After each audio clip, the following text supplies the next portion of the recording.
Hi மக்களே, திருப்பதிக்கு போகலாமா? அதுக்கு முன்னாடி மறக்காம என் அக்கௌண்ட்டை ஃபாலோ பண்ணாதவங்களாம் ஃபாலோ பண்ணிவிட்டு அதுக்கப்புறமா இந்த வீடியோவை கண்டினியூ பண்ணுங்கள். அப்போ தான் நான் போடுற அடுத்தடுத்த வீடியோலாம் உங்களுக்கு நோட்டிஃபிகேஷனாக வரும். நாங்கள் கரெக்டாக வீட்டிலேருந்து 6:30 போல் வேன் ஏறிட்டோம். வேன் ஏறி ஸ்ட்ரெயிட்டாக திருப்பதிக்கு போகல, காலாஸ்ட்ரி தான் போனோம். நெக்ஸ்ட் டே தான் திருப்பதிக்கு போயிருந்தோம். திருப்பதிக்கு போனோட ஃபஸ்ட்டு வேலையே எங்களை கீழ் திருப்பதியில் டோக்கன் வாங்குறது தான்.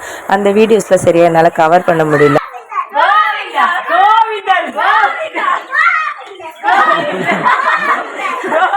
டே மார்னிங் 9:30 போல் படியேற ஆரம்பிச்சிட்டோம். நாங்கன்னு இல்லை, எங்கள் பசங்க எல்லாருமே நடந்து மட்டும் தான் வந்தாங்க. யாருமே தூக்கவே சொல்லவே இல்லை. பெருமாளை மைண்டில் வச்சுன்னு நம்ம நடக்கணுன்னா இந்த மாதிரி ஸ்ட்ரகிள்ஸ்லாம் நம்ம ஹேண்டில் பண்ணி தானே ஆகணும். ஏன்னா அவ்வளோ பெரிய கடவுளை நம்ம பார்க்கணுன்னா ஈஸியாக முடியாது இல்லைங்களா?